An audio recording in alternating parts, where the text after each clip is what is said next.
Hi, welcome to Make or Repair. Today I'm diverting from my plan and I'm shooting an extra video that's just explaining about the problems with digital timing, and I'll be doing an introduction to static timing analysis as well, and also perhaps a few other related things. Now, in the last video in the FPGA series, I put together this lab timer, and it was a bit of a slap it together approach. This video was intended to show how it all falls apart at higher speeds and how I can improve the design using established practices, but it just became too messy. There were too many intermingling concepts, and just, having to explain as I go along wasn't working out. Hence this little video that focuses just on timing. Now, it's not just for the FPGA, but is appropriate to digital in general. So today I'm going to talk about where timing problems and delays arise, the need to align signals, of course, and I'm going to look at the calculation of slack for setup, hold, and pulse. These are the three main things. Hopefully then, in the practical FPGA videos that follow, I can just concentrate on solving problems. I don't have to explain them as I go along. I'm going to start by simplifying a little, and then I'll add in some extras, and then finally I'll look in detail at each part. But this simplified part will give you most of what you need in practice. So first up then, there are functional parts that you design yourself, and they divide into either combinatorial, or just logic, and registered. Then the complexity that I'm ignoring for the moment relates to how timing is degraded by signal quality, routing, and various other uncertainties as well. So first of all, turning to combinatorial or logic. So here's our combinatorial 2-bit adder, and you can see that it's made up of various gates, and that means that tracing through it, there are various different routes that signals could actually take, and they're going to take different amounts of time. Now, first of all, though, let's take things really simply. Let's just consider one gate, and we consider a signal changing on that gate, and this is called the launch event. It's just here. It's this little blue dotted line down the timing diagram just here. And you can see the input A has started to change from a 2, and it's going to become a 3. And input B is starting to change from a 1, and it's also going to become a 3. But you notice they are actually skewed slightly. They don't quite synchronize, and that's the reality of things. But let's not worry too much about that, but let's just take the earliest moment. That's the launch event. So what happens on the output of this XOR gate up here? Well, immediately, nothing at all. Not a jot. Don't forget, the inputs on these XOR gates are field effect transistors and things like that. There's electron migration. It has to form a channel for conduction. It all takes time. And there's, of course, loads of capacitance around it that's slowing everything down. So that takes time, and therefore we see no change whatsoever immediately on the output. And this has a name, and it's called contamination delay. On the timing diagram here, you can see the blue dotted line. It comes down here, and we've got TCD, contamination delay. It's kind of just a fair bit after the change starts. And of course, in some data sheets and things like that, it would be specified. And in order to do our timing calculations, we need to know what it is. But, we'll come to that. But there is some contamination delay. So there's a period, and this is perhaps the important bit to grasp, that the output holds on to the old value. The change has started, but the output holds on to the old value. What happens next? Well, if we look here, we've got 5 nanosecond propagation delay for this route. We've got, let's say, 6 plus 6 plus 4, so that's 16 nanoseconds for this route. We've got 5 plus 5, 10 on that route. So the propagation delay just means the amount of time from the launch event, so always measuring from the launch event, before output data becomes reliable. So at TPD, then our output data is reliable. Notice here, out S, it becomes reliable back here, whereas out C doesn't become reliable to a bit later. So because we're thinking of this as a system as a whole, we're taking the longest propagation delay as being the maximum path delay, and that is when our data as a whole is stable. Some of the data was fine before then. But what does that mean in terms of the actual quality of the output? Well, if some of the data is fine and some of it isn't, that means we could have invalid data and invalid values. So this whole period between TCD and for contamination delay, of course, the instant the quickest one starts to change is when our output becomes invalid. So we've got a short period of contamination delay, then our data is contaminated or invalid until we get to the propagation delay. So we've got input skew, that throws things off a little bit. We've then got contamination delay before anything happens at all on the output, and then we've got propagation delay when the output becomes solid at the new value. So we've got two pieces of data we can rely on. We can rely on it to hold on to the old value for a certain amount of time after the data starts to change, and we can rely on it to become stable at some point a little bit further down the line. And those are the only things we know. Now, the launch event itself, there's no defined moment for that. It's just when the data starts to change. And in order to do timing, we're going to need something better than that. The other thing I should say, of course, is that combinatorial systems don't live on their own. There's always something that feeds data into one end of it, which is our source, and there's also something that takes the data out the other end, which is our sink. So we could time this, and we can say 6 plus 6 plus 4 is 16 nanoseconds, let's say, for example. So if I do 1 divided by 16, then I get a possible clock speed of 62.5 megahertz. So that's it then, is it? Well, no, because we've got to use it somewhere. Something has to consume that data that appears within that time frame. And so we need to take account of what comes next. Now, if what comes next is more combinatorial, then we're just going to add it up. It's just more adding up of all of these propagation delays. Now, of course, in computerized timing analysis, they're going to calculate every single route. But the ones that really matter are that minimum, the quickest contamination delay, and the maximum, the longest propagation delay. In terms of timing analysis, it's going to matter when either we output this to the outside world or we push it into a register that's going to latch a value. And that's what I'm going to show you next. So what I've got here at the top left is a counter. So we've got an adder, which just adds 1 to the current value, and we've got a flip-flop, which latches the value and is driven by a clock. So fairly straightforward. As things stand at the moment, the flip-flop has got the number 1 latched into it. That's coming out, going back into the adder, which is outputting a number 2. Now, as we recall, the adder, of course, is combinatorial. It will add propagation delay and contamination delay. And so, it's going to glitch. It's going to produce all sorts of rubbish before it actually gets to whatever the next number is. But at the moment, it's stable at 2. So let's look at our flip-flop then. And first of all, I'm going to summarize the requirements for it. So the first requirement is that the flip-flop requires that this clock does have a certain pulse width. Otherwise, it won't work. And this on here is called T pulse width, and it's the pulse width requirement, how long it needs to be. So provided that our clock has a bigger pulse width than that, we're okay. Our next issue is this thing called TSU down here. And you'll see from the edge of this clock, so the positive edge of the clock I've used as my reference point for all of my timing, the launch point that we saw earlier. Going back from it, we have this thing called TSU. So this is time for setup. This is the required setup time. How much earlier than the clock the data must be stable on the D input to this flip-flop. So provided the data is there and stable at that point, so in other words, provided the propagation delay of the adder has finished in time, then the data will be stable and it will be able to be used. But it does have another requirement, and that's T hold on here, which is how long after that clock pulse the data has to stay stable. So those are the actual requirements of the flip-flop itself. So let's kind of see them in use. So here's our adder. It's set up with a 1. So the data has changed and it's now presented with a 2 on the D input to the flip-flop. It's there in time for time setup and the clock pulse happens. What happens at the output of the flip-flop? Well, just like with the adder, it has contamination delay. So that is TCCQ. So this is time from clock to contamination reaching the Q output. A bit long-winded, but hopefully that makes sense. You sometimes see some slightly different, you might see an O on the end instead for output instead of Q. Generally speaking, it'll be something along those lines.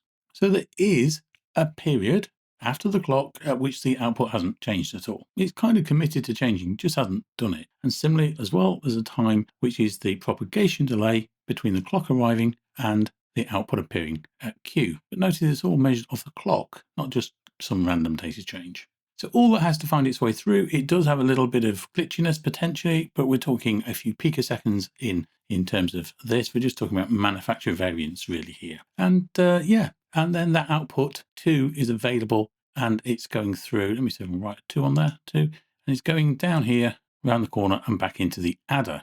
Now, of course, the adder is holding on to the number 2 for a while, and then it's eventually going to go unstable, and then it's eventually going to reach a 3, and then we have our 3 coming in. And that's this whole area just here. We've got the contamination delay of that adder logic, we've got this propagation delay, and then it settles down to 3. Now, you can kind of hopefully see just here that provided that's there and the setup for the next clock pulse, then all is well and the 3 will get clocked in and our counter will count up in 1s and all will be well in the world. If it's a bit late, all bets are off. So now using these two pieces of information, we can define the closure requirements for the timing for our system. And here they are on the left-hand side. So we've got something called slack. And if you look at a timing report on your FPGA, you will see there are three headings: setup slack, hold slack, and pulse width slack. And this is the calculation for them all. Now, I'm going to be fair here and just point out there are things like slew rates and skew and uncertainty and clock jitter and things like that that have to be taken account of. But essentially, those are uncertainties and annoying things that are just going to degrade the available time somewhat. And this is the core of it, though, right here. Right, so setup slack is the clock period minus TSU. So clock period less its setup time. So let's say 10 nanoseconds and a nanosecond for the setup time. We've got 9 nanoseconds. So that's how long the data is supposed to arrive. So starting at the first clock pulse, 9 nanoseconds later, it's supposed to be stable, ready for the next one. And the actual arrival time is, well, when is it actually ready? And it's as simple as that, really. So clock period minus the setup. So there it is. Here's our clock period, next clock period. Here's our setup time. So you can see why that's getting deducted, because that's our threshold just there. And then this length here is the propagation delay of the flip-flop plus the propagation delay just here, beautiful line that, of the actual adder. So just those two have to fit in that space. And that's all it's saying. Now, it's arranged so that if you get a positive figure out of this, then you're passing that timing check. If it's a negative figure, then probably either your pulse width needs lengthening, so you need a slower clock, or you need to make your logic faster, or you might split the logic up into multiple stages or something like that. There are various things. Now, the hold slack then. So what is this? Well, this is about, did our data stay in place long enough? This is this requirement to hold the data stable for a certain period after the clock. So what do we actually get there? Well, this is actually simple. It doesn't use the clock at all, so your clock speed doesn't affect it. All that it requires is that TCD, so this is the contamination delay of your adder plus the contamination delay of the clock. We start with the flip-flop on the clock edge. So we've got a delay before data gets changed, and then having changed the data, there's a delay by the adder before it starts changing data. So those two contamination delays add up, and they are what buyers our hold time. So provided those contamination delays are more than the hold time, our data will stay stable for long enough. It's kind of that simple. What sort of lengths are hold times? On 7.4 logic, you kind of have to look that up on a data sheet, and it could be quite a lot, or it could be quite small. In the FPGA, 7 series FPGA, how big is it? Well, it's sort of between about minus 60 and 0 picoseconds. That's minus 60. So just pause on that for a second and realize that that means the data can change before it's actually used. What? How can that be? Well, because, of course, the input stages, there's generally two latches in a flip-flop. There's like a feedback system going on, and there's input conditioning and things like that. Yeah, there's actually contamination delay. So even though the input on the outside world of the flip-flop has changed, on the input to the latch inside the flip-flop, it can still be holding on to the old value for a little while. The zero hold time is great because it means it's actually quite hard to fail your hold time. There are still things that can erode it. You pay the price, though, on the actual propagation delay, because if the data doesn't start to change for quite a while, it can't possibly finish changing for quite a while either.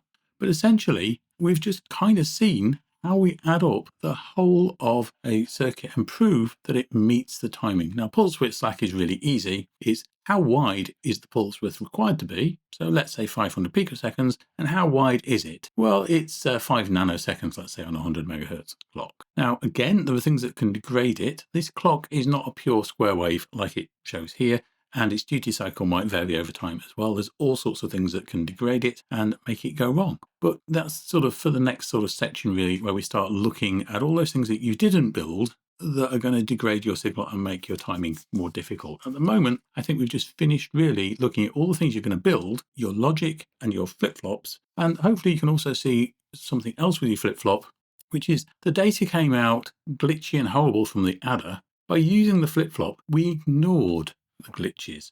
We got rid of them. We just clock in nice, stable data. And the end result of that might even have a few glitches on in terms of the flip-flop, particularly if we've got, let's say, 100 of them in a row, all in parallel, all supposedly clocking at the same moment. In truth, there's going to be tiny process variations between them, so they're not going to be quite perfect. But again, as I say, we're talking a few picoseconds, not nanoseconds. And in truth, by the time it's gone through its next stage and being used, it's all been wiped out anyway. So we pretty much ignore that. It's only used for our timing. We don't have to worry about engineering it out or anything like that. Anyway, hopefully you've got a feel for both the idea of combinatorial and flip-flop type stuff coming together to make everything organized. And that's it. That is our design from start to end. Now, of course, there are points where, for example, we could, for example, let's say on the end of this, we could put a 7-segment encoder on this and shove it out to the outside world to a display. If I want to time that accurately, I have to put another flip-flop on the end of it.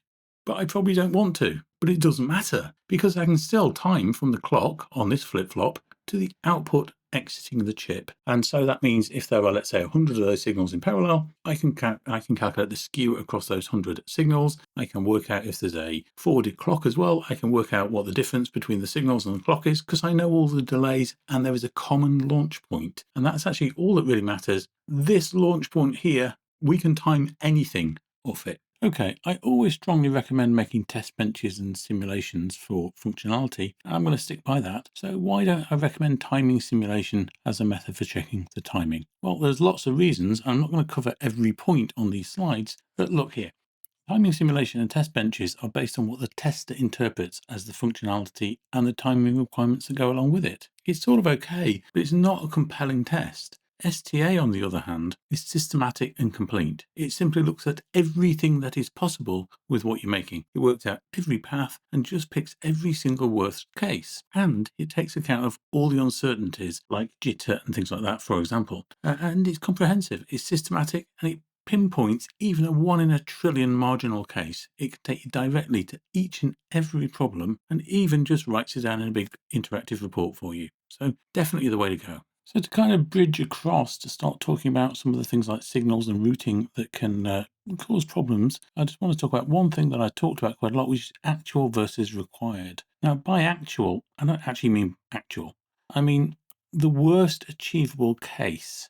So the worst possible outcome, really. So for setup, that would be the longest possible worst case propagation that could exist in our circuit. It's the slow data corner. So the chip's running at a high temperature and these things that are providing signals are running at low voltages. And if we think about the clock, because we want as much time as possible, our fast clock corner, low temperature, so it's running a bit quicker than it normally would do, high voltage, so it's switching quickly. That's our kind of worst case. And if we add in skew and jitter and stuff like that, so essentially our clock finishes a bit faster than we were expecting. So this is our worst case for setup. Big delays, fast clocks, not good. Now, similarly, we can build a worst case for hold and for pulse width as well. And that's exactly what static timing analysis does. So when I say actual, I really mean actually the worst it could be. Okay, it's time to look at the parts I've put to one side. This is the signal or the clock and the routes over which they travel. These are much less easy to control than your logic, but they can be surprisingly destructive. A high-speed design might fail because your logic is too slow, but it's more likely to fail because the FPGA is congested and signal and clocks are taking the scenic route. So I'll try and break it down and deal with these problems one bit at a time. And in particular, slew rates, skew and jitter, and they eat into the time available for the logic to do its work. First then, skew. This is how the timing of signals falls out of alignment. And I'm covering it first because sometimes skew is just minor and has no impact really, and we can pretty much ignore it. Or it actually is a problem, but you have to build a solution into your Verilog or whatever you're using. And it's actually a practical engineering problem. You fix it with things like flip-flops and maybe delay lines. Skew is used in two senses. First, about a single signal being delivered to multiple points, and how that signal can arrive at those different points at different times. Classic example is a global clock. It travels across the FPGA backbone and may be delivered to hundreds, maybe even thousands of gates. The clock routes, however, are designed to minimize skew. Anyway, if you create big, sprawling logic spread across the FPGA or your circuit board or whatever, then you might be in trouble because of skew. And of course, skew impacts the signal delivered to multiple points just as much, in fact, more than a clock within an FPGA. So I wanted to illustrate how skew on the clock might actually affect your timing, passing and failing. So here we've got a flip-flop on the left-hand side. It's being driven by a clock and it's providing data into this combinatorial block, which, contains something. The output from the combinatorial block feeds two other registers. Now, if we look at this clock, if we take the first flip-flop as being time 0, the clock arrives just fractionally 20 picoseconds later at the first flip-flop and 100 picoseconds later at the next flip-flop compared to the first one. So we say that this one has a positive skew of 20 picoseconds and this one has a positive skew of 100 picoseconds. So if we imagine those clock edges and we imagine this something is getting its data and it's holding on to its old value and then taking it away on every clock cycle, it needs to meet the hold time requirement of both of these flip-flops. Unfortunately, because the clock has moved 20 picoseconds later, that kind of actually eats into the hold time, because against that clock, it's going away 20 picoseconds earlier. Against this clock, it's going away 100 picoseconds earlier. These are all relative, and so it's kind of eating into your hold time. It's actually quite useful in terms of your setup time because the data is apparently getting there earlier. Of course, you can also have skew on the signals themselves, but just to keep this illustration simple, I'm just doing it on the clock. Now, if we look at the formula up at the top, so this is actually what we looked at before. So it's just slightly different labels. So T minimum CQ, so this is the minimum time for Q on the output here to be affected once the clock pulse happens. So this is the contamination delay of the flip-flop. T minimum comb is this combinatorial block, and again, the minimum path through it is the contamination delay. So it's the sum of the contamination delays, just as we saw before, just different labels. Now the requirement is it must be greater or equal than the hold requirement for this flip-flop and this flip-flop. You can see I've added on two extra phrases. There's T skew, which is this 20 picoseconds and the 100 picoseconds that we've seen. And T uncertainty, which is things like jitter, but it also might be slew rates on signals and the time taken to reach the threshold to tell it's a 1 instead of a 0, that type of thing. For the minute, we'll just call it 100 picoseconds clock jitter. So our worst case scenario is that our clock has moved to 100 picoseconds, that we've got all this skew on our signals, and let's have a look and see what happens. So I'm assuming combinatorial delay on this first flip-flop is 50 picoseconds, and on this combinatorial block is 100 picoseconds. That's constant. So here it is, 50 plus 100 must be greater than 0, which is the hold time inside the flip-flop, plus 20, which is the skew, just here, plus 100 picoseconds, which is the jitter. And that statement is true. 150 is greater than 120, so that passes. It's got 30 picoseconds of hold slack. It passes. This one down here, though, 50 plus 100, so same numbers, must be greater than 0 plus 100, which is this skew, plus the 100 jitter. And it isn't. 150 is not greater than 200, so this one fails. Practically, sometimes it might be okay. Sometimes it might just fail occasionally. If this 100 picoseconds is 1 in a trillion, it may fail every couple of days. Who knows? But what we do know is it's not guaranteed to work. So yeah, there we go. So that's a fail, that's a pass, and that will show up on your timing report. So the second usage of the word skew relates to synchronous buses or groups of signals. Here's an example, and it represents a 4-bit synchronous signal. Some bit of circuitry outside is using a clock to generate some numbers, and conveniently the clock is passed into the FPGA as well, so that the data can be read. But as you can see in this example, here's our clock, and yeah, the data is all lagging behind it, of course, and it will do. So how do we read this data? Well, one possibility is that we wait till the next rising edge over here and we read it over here. A couple of problems. One, the data is getting quite old. And two, if we actually look at bit 0 on here, it's a bit marginal. That data is already starting to go away by the time we've got that next rising edge. And I said the data kind of has to hang around long enough to be latched into latches, and it might not be the case here. So it's a bit dangerous. We could invert this top clock and use that inverse point to do the latching of our data. But again, we've got a problem. Bit 2 is looking a bit dodgy. So how might we do this? Well, perhaps double the clock speed and then use a specific edge to read it. And that would mean we could kind of read it in here somewhere. But of course, the inputs to a Spartan 7, to many other FPGAs as well, have got delay lines. Let's have a look at the worst one. Bit 2 is the latest. So we can add a delay line, let's say to bit 1. Maybe that's only like 300 picoseconds or something. Well, straight away, we can now safely read it on the next clock pulse. With just one delay line, we do that. Let's give bit 0 a bigger delay and get him broadly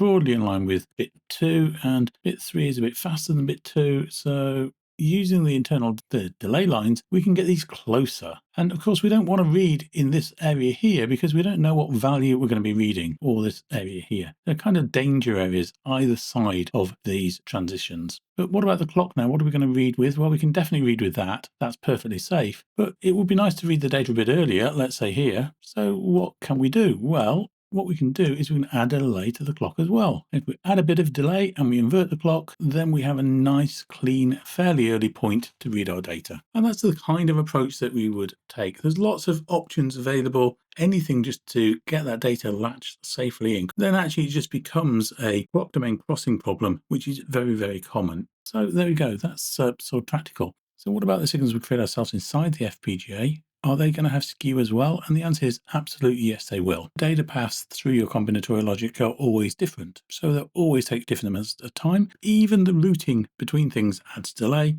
But if you assume it's kind of staying synchronized, you're going to build problems for yourself. And the timing will take all of that into account. When you run a timing report in an FPGA, that will all be considered. It's not a big problem. So to illustrate this, I'm actually going to set up the FPGA with this little circuit here. This is just a simple binary counter. It counts from 0 to 150, then resets to 0 and goes again. And just as in the previous example, I'm actually going to output that count, and I'm going to output a clock along with it. So this is the clock that made the count happen. Not a specially generated clock signal that handshakes that count. It's just the one that made it happen. The way this works is there's two sections. Over here, there's a big combinatorial section. And just here, we've just got a flip-flop section or registered section. So the flip-flop holds a current value, let's say 11. It feeds it round and it feeds it into the input of this adder, which is combinatorial and has multiple roots, but eventually it will settle down to 12 on the output. The comparator also has multiple roots, and it's trying to work out whether we're at 150. And then if we've reached 150, it will switch this mux here and choose 0 as the next count to the flip-flop, or the adder count of,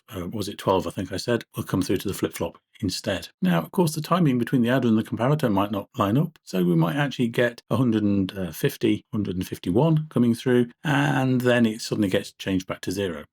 Who knows? I think what I'm going to predict is that the output from this whole combinatorial section is going to be very glitchy. There's going to be all sorts of invalid numbers appearing every time this clock pulse arrives. There are 8 bits and they're going to have sizable skew between them. When it comes across to the flip-flops, I predict they're going to kind of come back in line with that clock pulse.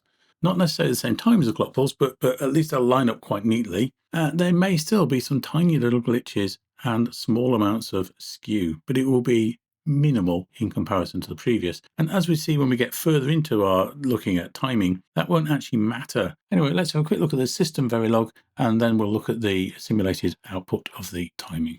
So here's the system Verilog. Normally, of course, in a simple counter, you would expect this little section here to be down here in the always FF block. But I wanted to expose separately the output of the combinatorial section and the output of the flip-flop. So count is essentially the output of the flip-flop because it's being set in the always FF block. And next value is the output of the always comb because it's being set in the combinatorial block. So just split this into two. It still builds the same circuit with the exception it's exposing this next value to an output. So here it is. I've run up a timing simulation. Now, something to be aware of is that the timing simulation will be pushing those to an output pin and including the output buffer in this as well. So we can still make plenty of visual distinctions using it though. So let's have a look at the combinatorial first. This is the bottom section down here. And by the way, the clock is the top line and there's a forwarded clock in the middle as well. But let's take a look and see just how skewy and glitchy this is. You can already see, I think, that there are little glitches in this bottom bit compared to the top. The top looks cleaner. Okay, let's take a look. Let's zoom in. So I'm going to look at the transition and we'll look at 0E to 0F, which doesn't look quite so healthy, I think you'll agree. 0E to 0F, all we're doing is turning on the bottom bit. That's one bit. Let's take a look. And this is what it looks like. So there's 0E over here. Let's move our marker to there. And that's when we finally get our OK signal. Add a marker there. Moving on to the actual boundary, we go 497 picoseconds. So half of a nanosecond. So half a nanosecond is 5% of the cycle length is glitches. What's actually happened is bit 1 has gone low for a while and then come high again. Bit 2 has stayed stable. Bit 3 has gone low incorrectly and then gone high. And bit 4 has gone high temporarily and then come back down low again. So yeah, what a complete and utter mess. Zoom out and measure the same period for the flip-flop. So 0E to 0F. Need to find it. He's over here. Yeah, I'm pretty sure by the looks of this that, yeah, it has no glitch. It's perfect. There's obviously some delay, but you know, that's fine. If we go back a bit and we look at the previous one, 0D to 0E, then we might see some glitchiness in that one. Yeah, there it is, a tiny little glitch there. Look, 0D, briefly go to 0C, and then back to 0E again. And we'll get delta, so yeah, 30 picoseconds. I'm just going to look at the unconstrained paths at the bottom and the setup time on them, and easier to zoom in a bit. We'll zoom in on him. Okay, so hopefully what you can see, this is the path that we are measuring, and it has a total delay of 6.716 nanoseconds. And of that, logic is delaying it 3.445 nanoseconds. So that's the actual piece of the adder. If I zoom in on there a bit, you can kind of see the path of stuff going through. So it's going from a register through a lookup table over here, back through another lookup table and out to the pin. So as I said before, we're measuring the total time to the pin. So take a look at this. These are the logic delays. You can see there's variety in those logic delays for the different gates. So 3.445, 3.438, 3.426, 3.668. So you can see why things are going askew. But if we look at the net delay, which is just how long it spends going along these bits of interconnect, you can see they're also quite variable. 3.271 there, 3.505 just here. Yeah, 230 picoseconds thereabouts, added just by the different routing. So hopefully with that, you can kind of see what's actually contributing to the skews and why I say the instant a signal leaves compared to another signal, it has skew. Just to finish off routing then, here's an illustration. It's not a data sheet, just some key points. So you can see there's a big routing matrix with switching blocks at intersections, and these routes are fairly long in terms of the FPGA scale of things. The switch blocks are sets of transistors, so they can join any row and column. These transistors are just represented by the little blobs. Next, there are mid-length routes going from the grid into and out of each CLB. These are selected by yet more transistors. And inside the CLB, yep, there are short routes with, you guessed it, even more transistors. So a route, just like the red one here, is using multiple little deposited copper traces and several transistor junctions. Now these routes, as we've already seen, do add delay. First there's the copper length itself, takes time, then the transistor propagation delay, and it does take time for signals to create the conducting channel and time to cross it. So that's mostly where the delay arises, but another source of delay is the addition of RC filtering caused by the resistance of the copper traces, which can be a few hundred ohms, and the on resistance of transistors and the parasitic and other capacitance around both the transistors and the traces. And anyway, that brings me neatly onto slew rates. This describes the fact that the rise and fall of voltages is not instantaneous. We may imagine a signal toggling on and off, but it's not true, it takes time. And I'm going to look at some of the things that affect it and what it does for our timing. Ultimately, will it slow things? Will it cause things to misalign or create invalid signals or noise? Now, if we think about a digital signal, it's really just a signal that moves between two levels. And at a certain threshold, transistors see it as high and another threshold it's seen as low. And the table shows a few examples. Now, in analog, slew rate is usually described as, volts per microsecond or something like that. Whereas in digital, you're more likely that it's just going to show the time taken to go between the two logic thresholds. The bit in the middle of slew is undefined, and it's a dangerous place for your signals, but every signal has to go through that area. Now, what's the receiving transistor network going to do with that bit? Well, it might become unstable and oscillate. It might tip one way or the other, rightly or wrongly, but there are two key messages. One, flip-flops can't safely sample a signal in that transition stage. They'll become metastable or all over the shop. Two, signals can't be trusted until they're safely above or below the relevant high-low threshold. Even if the transistor is more sensitive than that, you have to kind of take the worst case. But slew is not really like the tidy slope in the timing diagram. It tends to have more rounded corners because of resistant capacitance filtering, and it tends to get worse as it traverses the routes or nets. Remember, the traces in the FPGA or the PCB have both capacitance and resistance, so they have an RC constant that shapes the wave. That curve at the top both delays the detection of a 1 to 0 transition or a 0 to 1 transition, but also it does it asymmetrically, so the duty cycle shifts a little too. Now this is affected further when the route terminates in a gate with perhaps 20 to 400 femtofarads of capacitance. Now this graph illustrates what happens. Often the signal output from one gate goes to many others, or multiple gates converge to one, for example in multiplexers. It is fan out or fan in. Here is a graph contrasting a fan out of 1 and a fan out of 10 at 300 megahertz. Notice the fan out of 10 doesn't even manage to reach the high threshold. In reality, it's not that bad because synthesis and implementation runs will quietly add buffers, and the designers can mitigate this effect in the design of the routes and the transistors, etc. Now, the software, seeing that high fan out and short periods, can also do something called gate replication. So instead of one lookup table driving lots of different gates, it will actually split it into multiple lookup tables that are kind of replicated to make it more parallel and to split the fan out and make things better. So in respect of timing analysis, we might know the limits of the slew at the start, like in this datasheet for a clock oscillator, but it can easily get worse. So how do we take account of it? Well, if you insist on inputting poor slew rates, you have to tell timing analysis about that, and you can use an uncertainty constraint to do so. Now, this just tells the timing to subtract an amount from the available time.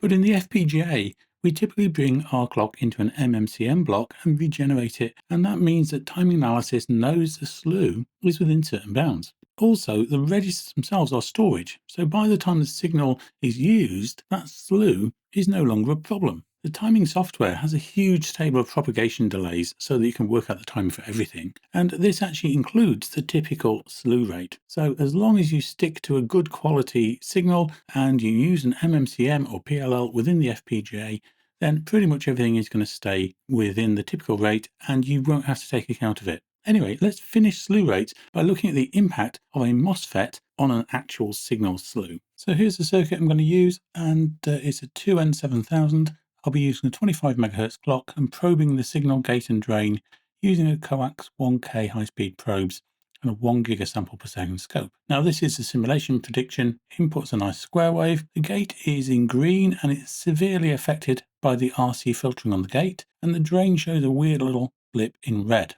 So let's look at the real version. First then, a baseline.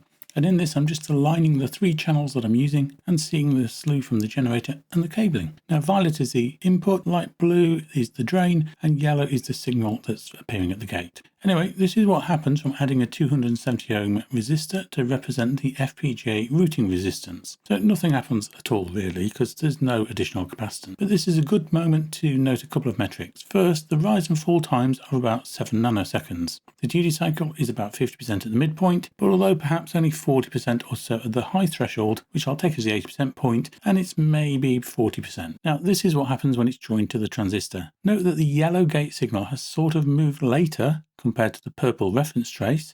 The rise time has slowed down a lot, and it has a little plateau in the rise. That plateau makes the duty cycle at the 80% threshold reduced to only 26.5%, and on this occasion I did manage to measure it at the right point. The resistance and capacitance seem to have added about 2 nanoseconds to the signal, but the Miller effect, which is that little plateau, has added both more delay at the threshold and also damaged the duty cycle. The Miller effect is a capacitive coupling causing the drain to get pulled up when it should in fact be falling. It's that little peak in the bottom trace, and it should look a little bit flatter, but we are at the limit of my scope and primitive probes. So anyway, that's the world of slew. It could be a nasty problem, but you can handle it readily provided you use a good clock, you regenerate in the FPGA using either MMCM or a PLL, and you use flip-flops. Also use Schmidt trigger inputs on discrete circuits, which will, clean it up. The FPGA timing tables do include normal slew amounts in the timing data table that we saw earlier. The key to slew then is to manage it, not measure it. Finally, looking at the destructive things about your signal, let's deal with jitter. So for a 100 MHz clock, you should have a positive edge every 10 nanoseconds. Now with jitter, the average speed is going to be right, but the individual edges might be a little bit early or a little bit late. So take a look at this datasheet showing a jitter value. This says 100 picosecond peak to peak. Now this means that a 100 megahertz oscillator with its nominal 10 nanosecond cycle, but in practice it might be a little bit shorter or a little bit longer within a 100 picosecond window. So that means the clock edges aren't quite on the ideal. Now there are various ways of describing this: cycle to cycle, peak to peak, RMS, radians, or perhaps 1, 2 or 3 sigma, and also phase noise. So cycle to cycle is typically what the FPGA timing modeling wants if you are using your external clock to drive the FPGA's PLL or MMCM block. So in other words, to just drive and control its oscillator. It represents the worst instantaneous jump between two adjacent cycles. So it's a short-term noise and it affects the PLL stability inside the FPGA. Now, peak to peak is what you generally use for digital circuits. It looks at a lot of samples and it takes the fastest and the longest from them. So it's your worst case scenario overall, not cycle to cycle. If you're using the clock directly, you definitely want to use this since your PLL is not going to smooth it out for you. Now, radians shifts either of those previous things into the angular domain. So a 1 gigahertz clock with, let's say, 100 picoseconds, and 10% is what we're talking about there, whereas a 100 megahertz clock with 100 picoseconds is only 1%. But radians will move it into the angular domain, and it doesn't care what frequency it is, irrespective. 1 radian is 1 radian, irrespective of your clock speed. Now, phase noise and radians are typically used when you consider the frequency viewpoint of the amount to which this jitters around. Now, RMS is the same as something called 1 sigma, which is on this data sheet. And here's a graph that illustrates it from Wikipedia. What it means is if we sample a large number of edges, then we can build a graph showing how many fall exactly on the money, and we can accumulate the others into little bins at, say, plus minus 10 picoseconds, plus minus 20, plus minus 30, and so on. So 1 sigma and RMS are 1 standard deviation from the crest or the norm. So they encompass just over 68% of all of the samples. Now, 2 and 3 sigma are just wider samples. Now, you can calculate far wider than this, and you might, for example, use 6 or 7 sigma, and that enables you to predict the reliability of a device, or let's say a bit error rate or something like that, over many days. And that's what it's for, predicting error rates and reliability. Okay, so that's all the weird maths. I'm not going to give you a demo of this because I don't have any equipment capable of measuring these small jitters. So there are a few things we can do. One is just get a better oscillator. It'll cost perhaps a couple of dollars more, but you're going to get better jitter and better slew rates. Another method is to use a clock conditioner, and we see there's quite a lot. In fact, my new oscilloscope has one of these, but they are quite pricey. But they're going to cut your jitter down to very small numbers, and they're also going to chop down those slew rates to very sensible amounts. Now, you might choose to regenerate your clocks inside the FPGA, and I would seriously recommend you do. And for that, you use MMCM or a PLL. Now, those are going to smooth out particularly bad jitter, but on a Spartan 7, you're not going to get much better than this data sheet. You might be left with, let's say, 60 picoseconds cycle to cycle, or perhaps 120 or 140 picoseconds in terms of peak to peak. Now, what's the point then? Well, the point is it's going to give you some better long-term stability, and also the slew rate is going to improve enormously. It's like 2.5 nanoseconds on this data sheet, and you're going to be getting 150 picoseconds or something like that out of that internal voltage controlled oscillator. It's not specified, and the reason it's not specified is because it's just included in the propagation delay figures that we looked at earlier in those lookup tables. So unless you're externally conditioning your clock, then I really do suggest you just regenerate it. Anyway, that's jitter. It eats away at the time available. So if we think about data being latched, it might not be available in time, or it might vanish too early. And because it's very marginal, it could actually create meta stability in those latches as well, just because, they'll be trying to latch things right on the border. Right, last section before I show you timing in action. I've put all 3 critical equations on this slide: hold, setup, and pulse width. And we've covered pretty much everything. We've seen the contamination and propagation delays. We've got a handle on skew, and also understood 2 of the 3 things adding uncertainty. And they are, of course, slew rates and jitter. All we need now then is to take a slightly deeper look at PVT, process voltage and temperature. Now, if you're using discrete logic, you won't have these directly, but you will typically have maximum and minimum details on the datasheets, and perhaps also graphs at voltages and temperature as well. And you use what you've got, and you just make some allowance for anything that's missing. For the FPGA, these figures are baked into those lookup tables that we saw earlier. The software is going to handle it for us. So let's turn to PVT process then. This is variation in the factory. Each transistor in that FPGA and between different FPGAs, the amount of doping they receive affects the thresholds. And, this isn't a perfect science. Although it's really tightly controlled, of course, there can be little differences. So they do affect the thresholds at which transistors considered to be on and off. Then we've got metallic deposition thicknesses and widths vary as well. And this affects the RC constants that we saw affecting slew rates earlier on. Change the slew rate because the deposition thickness has changed and the width has changed. And then, there's variability at that point. So we need to take account of it. Next thing we've got voltage. An obvious thing is the supply regulation. You put a 5% regulator in there, and instead of 1 volt, you might have 0.95 volts or 1.05 volts. It will work at those voltages, but one of them will be slightly faster than the other, and we'll kind of see why in a minute or two when I show you a graph. Another thing, of course, is across the fabric of the FPGA, there can be current resistance drop in that voltage. So, these voltages have to travel some distance in the FPGA. The connections are very small, they have resistance, and particularly if we're supplying current to things like output drivers and things like that, then there could be quite a lot of current involved and quite a big voltage drop. Next, then we've got temperature. So hopefully, most people are familiar with the idea that semiconductors, cold, they tend to run faster, hot, they tend to run slower. Now, there is an exception to this. When we get down into the smaller FPGAs, so we're talking, let's say, 7 nanometers or something like that, then actually there can be something called temperature inversion, and it goes the other way then. So you might have heard PVT, I think I've said it, mentioned as corners. So what do we mean by that?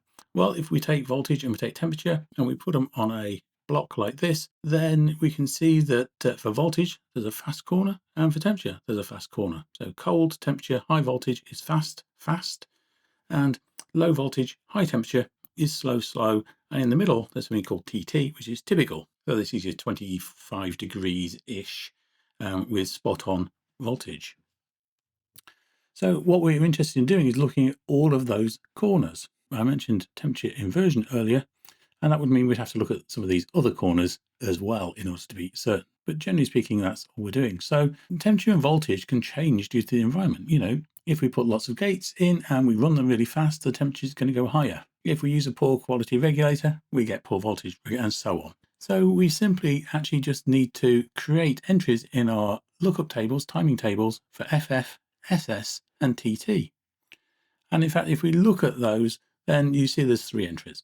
Now, process is baked in during manufacture.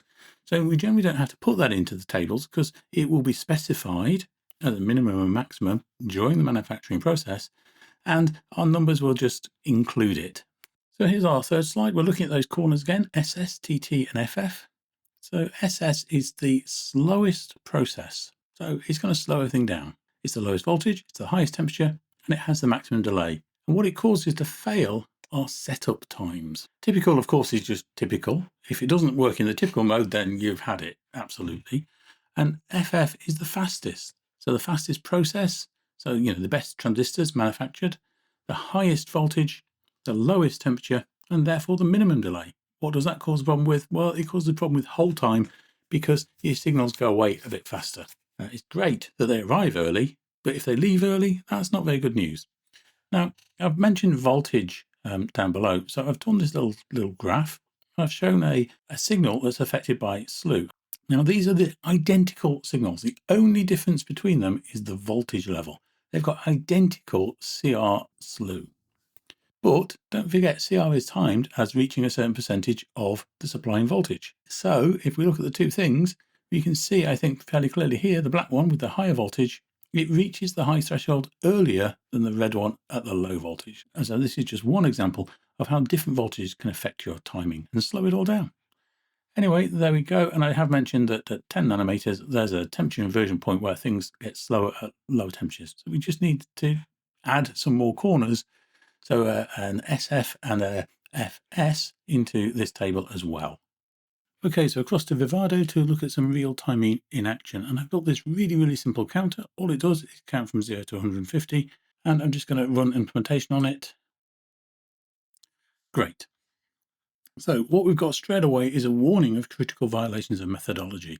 And although I've brought in a clock, so I've specified a pin and I've connected it through to the clock inputs of the flip-flops and things, I haven't actually done anything else with it. So this is mainly where these violations is coming from. So to get rid of that, you can kind of see the design just here. There we go. We've got some outputs and we've got some logic over here. We can come in a bit closer probably, and we can zoom in closer when we need to. And it's opened in a little timing summary. And if we look here, it says worst negative slack infinite, worst whole slack infinite, total, failing, endpoints 0. It just isn't working anything out. We've got not applicables for pulse widths. And if we come across the left, it says there are 8 methodology summary warnings, and it just says non-clocked sequential cell. So clearly I've got a problem with my clocks. Look at check timing, we've got no clock. There's 8 registers with no clock. Well, I've got 8-bit outputs, each one has a register, and yeah, so none of them have got a clock according to this. And as a result, it can't really work out what's going on. There's no output delays on the output, so it doesn't know how they should be timed relative to each other. And if I come down to unconstrained, and I can begin to look at some data. I can look at 6 setup times, so we know what a setup time is, and we can see here that we've got a counter register to a data out. If I click on it, this is where your interactive comes in. So I can see a register on the right hand side of this block here, and these blocks, if I zoom in a bit, there we go. So they're on the left hand side of your lookup tables, down the right hand side are your flip-flops. So we've got a flip-flop connecting through to an output, and it says the total delay is 5.446 nanoseconds. The logic delay of that is 3.609, and the net delay is 1.837. But I could do with a bit more of a breakdown.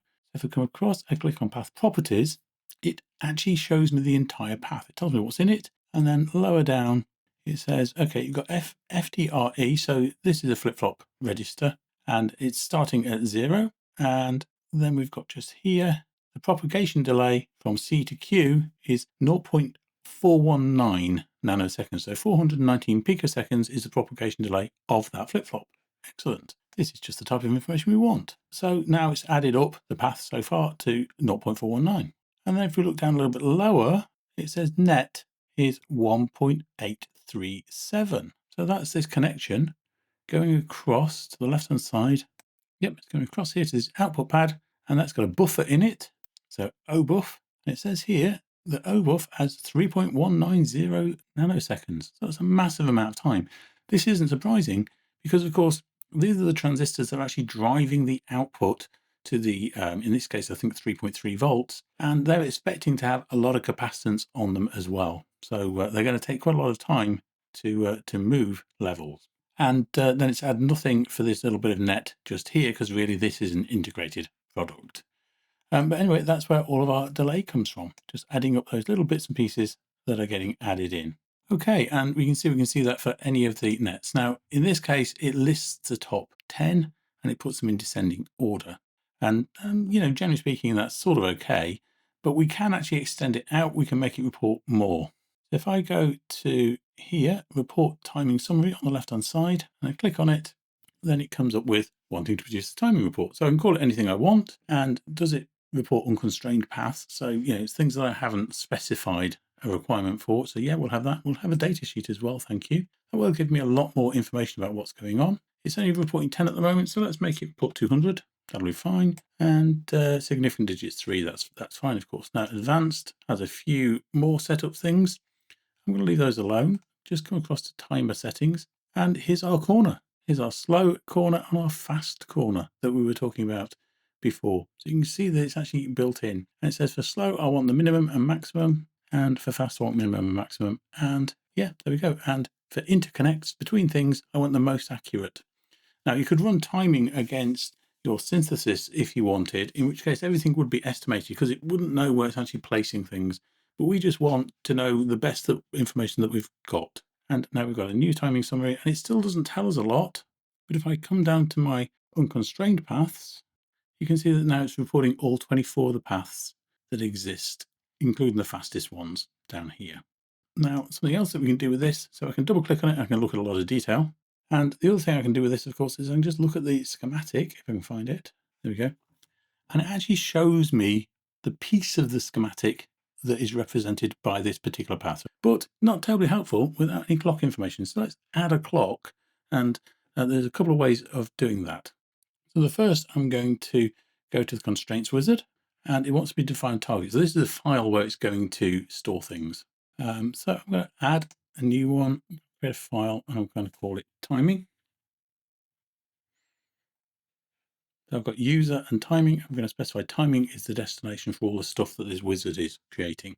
I like to just keep them separate because you can end up with a clash, in which case the timing will overwrite and throw away your data, which is not what you want. Okay, and I click on it again, and now it comes up with something.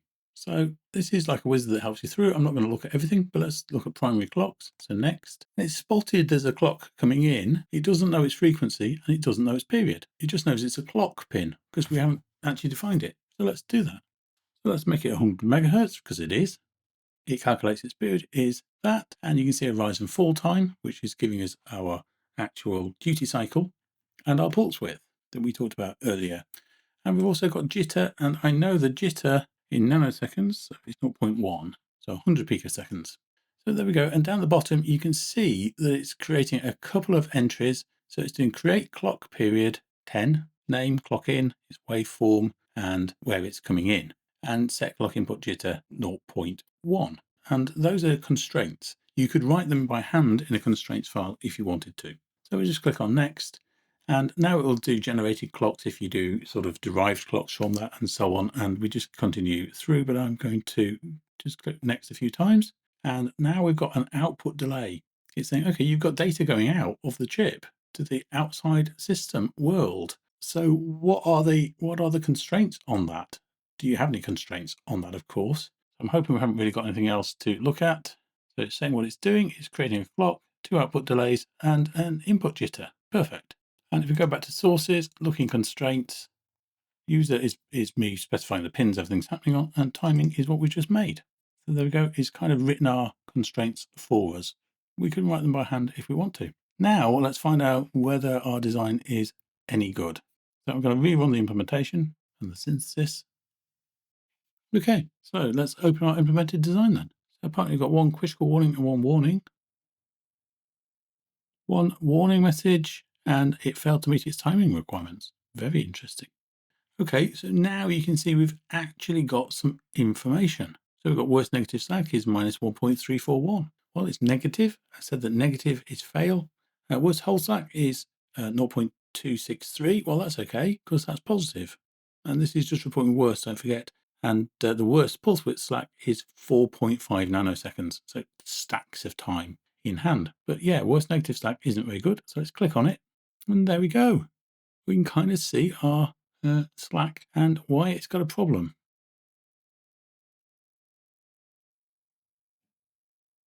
So if we look at this path, we've got a slack of minus 1.341. Okay, total delay 5.026, but I've got a requirement of 10. So surely I've got loads in hand. The logic delay isn't too big. The net delay isn't too big. So what's doing the damage? Well, what's doing the damage is clock path skew, 5.154 nanoseconds. That clock is not distributing very cleverly. It's just got stacks of skew on it. And if you remember, that adds into the equation. The clock uncertainty is 0.061 nanoseconds. Yep, so that isn't very good at all. There's our clock. If I click on clock summary, you can actually see the clock's defined perfectly, but yet it's not happy with the fact that we've got loads of clock skew. So let's see if we can improve it. And to do that, I'm going to go up here to something called the IP catalog. Okay, and I'm going to pick clocking wizard, and it's going to make a clock for me. And here it is. So what we're doing now is we're going to do MMCM or PLL, just like I described, actually cleaning up our clock on our input. So I'm just going to call this better clock. Up at the top there. I'm going to use it on MMCM. I want it to frequency synthesize. Yeah, I'd like it to minimize its output jitter, please. It's not letting me, it is letting me do it. Primary clock is already picked and its input frequency 100 megahertz. There's its details. Now here's its input jitter. That's specified in UI at the moment. So picoseconds, 100 picoseconds. And yeah, it's single-ended. So that's the input specified. Output clocks, what would I like? I'd like one output clock at 100 megahertz, please. Perfect. And you can see here its duty cycle. So I could change that if I wanted to. And it's going to go to buff G. So buff G is a buffer that distributes globally. So it's a heavy duty trace that's going to minimize skew. Now I could use some other buffers. I could use buff H, for example. I could use no buffer and then specify a specialized one if I wanted to. But yeah, that's absolutely fine. We'll just work with that. We'll make it clocking feedback. So this is the thing that makes the output clock come in sync with the input clock. We'll just do that automatically. I don't need a reset pin. I don't need a locked pin. Often if you've got time critical stuff like startup related things, you'll want to use the locked pin to know when your frequency is stable. And I think with there, I just need to make this smaller so I can get the OK button at the bottom. Okay. And we'll generate it. And it's going to write a bit of Verilog for us. It's going to write a Verilog wrapper around that. We go to sources now. You can see Better Clock is just there. So I'm going to create an instance of Better Clock just like I would anything else and feed that into my counter. So I've got a clock coming in off the board, 100 megahertz, poor jitter, poor slew rates. It's going into an MMCM, which is regenerating a 100 megahertz clock using its own internal voltage controlled oscillator and phase lock loop. So that should be a lot better. And it's then pushing that out onto a buffer called buff G, which is distributing it hopefully with minimum skew throughout the actual FPGA. So let's see if that has solved our problem. Okay, so excellent. So we've got an open implemented design and we've got 2 warnings, and I think things are looking a lot better. Excellent. So here we go now. We've got no warning of methodology. We've got no warning about failing timing. All is well. In fact, if we look here, we've got a worst negative slack of 3.973, which is significantly better than last time. The pulse width slack is not quite as good, and the whole slack is just what it was before. But basically, we've actually kind of reined this in. All we've done is added in that MMCM to clean up the clock, just like I advertised. So this is blue, it's a positive number. This one's blue, it's a positive number. This one's blue, it's a positive number. It's passed. What's it warning me about? Well, it's just warning me that actually in my constraints, I hand wrote something and it's overwritten it with one with the same name. That's all.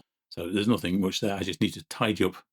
So go back to the timing report and let's have a look at a particular path on here, and we can double click on it and we can just look at all the data. Here's the clock path skew now. It's 0.868 nanoseconds.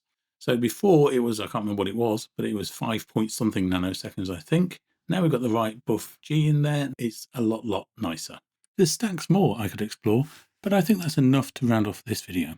I hope this really helps you understand and to use static timing analysis and just to get to grips with the timing report and interactive tools. Anyway, I'm going to be using this in future videos a lot, but in the meantime, don't forget to subscribe, like, share, leave some comments, please. Bye for now.